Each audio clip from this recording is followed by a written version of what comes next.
Yo, what's going on guys? Welcome back to another video. What if it is today is a brand new Division video. Today I'm going to be showing you guys the fastest and easiest way to farm yourself new gear sets, weapons you might not have, a lot of mods, and also a ton of credits. So if you guys do enjoy the video, don't forget to leave a like, subscribe for more videos, and let's get right into this. So as you guys know, with patch 1.4 getting released, there's a bunch of different things you could do to farm a lot of gear sets, a lot of weapons, just a lot of different loot in general. Now before the 1.4 update came out, hands down the best loot farm in 1.3 was the 4 Horsemen. If you guys didn't play a lot of Division back then, if you guys just didn't like the 1.3, in my opinion, the 4 Horsemen farm was so freaking good. All you really had to do is start up the Dragon's Nest incursion on heroic mode, go up to the 4th Horseman, kill him, restart the incursion again, and just keep doing that with your friends. Well, now with the 1.4 being out, unfortunately you cannot farm the 4th Horseman like that again. They blocked it off, so you can't get on top of that. You can't really get away from the explosive cars. To be honest, this is the main reason why I stopped farming Dragon's Nest incursion. Don't get me wrong, it's still really good. If your friends haven't done it in a long time and they just want to do it a couple of times, it's not a bad idea to do for gear or weapons. But if your main intention is to farm for loot, Dragon's Nest incursion is not the best thing to do anymore. So that's why today I decided to make this video and pretty much tell you guys the fastest and easiest way to get yourself a ton of loot.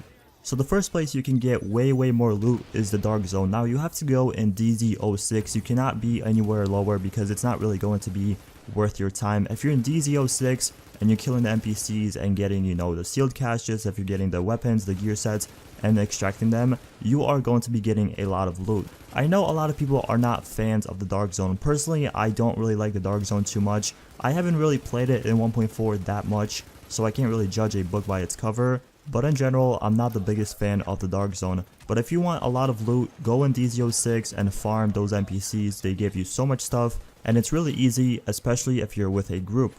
As of right now, one of my favorite ways to farm gear is actually doing the HVT missions. Now, you definitely want to do the weekly HVT missions in my opinion. The dailies are still pretty worth if you're just going for credits, but if you're trying to find good mods, good weapons, good gear, definitely do the weekly HVTs. I still see a lot of people saying that weekly HVT missions are not really worth it because they don't really drop you anything good. Trust me, in the 1.4 they're so much better. You don't only get Lone Star now, you get a lot of different things. So if you haven't tried the weekly HVTs as of right now, definitely do them. They are 100% worth it. The final and best way to earn yourself a lot of loot in my opinion is doing the underground. Now, a lot of people speculate that you have to do the underground operations on the hardest difficulty in order to get a lot of gear. You can do the underground operations on hard difficulty and still get 229 weapons and 229 gear sets.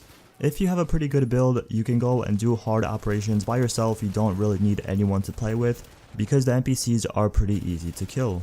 But that's pretty much it for the video. Thank you guys so much for watching. Let me know in the comment section below if you farmed the underground by yourself yet, because honestly it's so easy and it's so simple and you get a lot of different gear sets and a lot of really great weapons. But once again, thank you so much for watching, and I'll see you guys in the next one.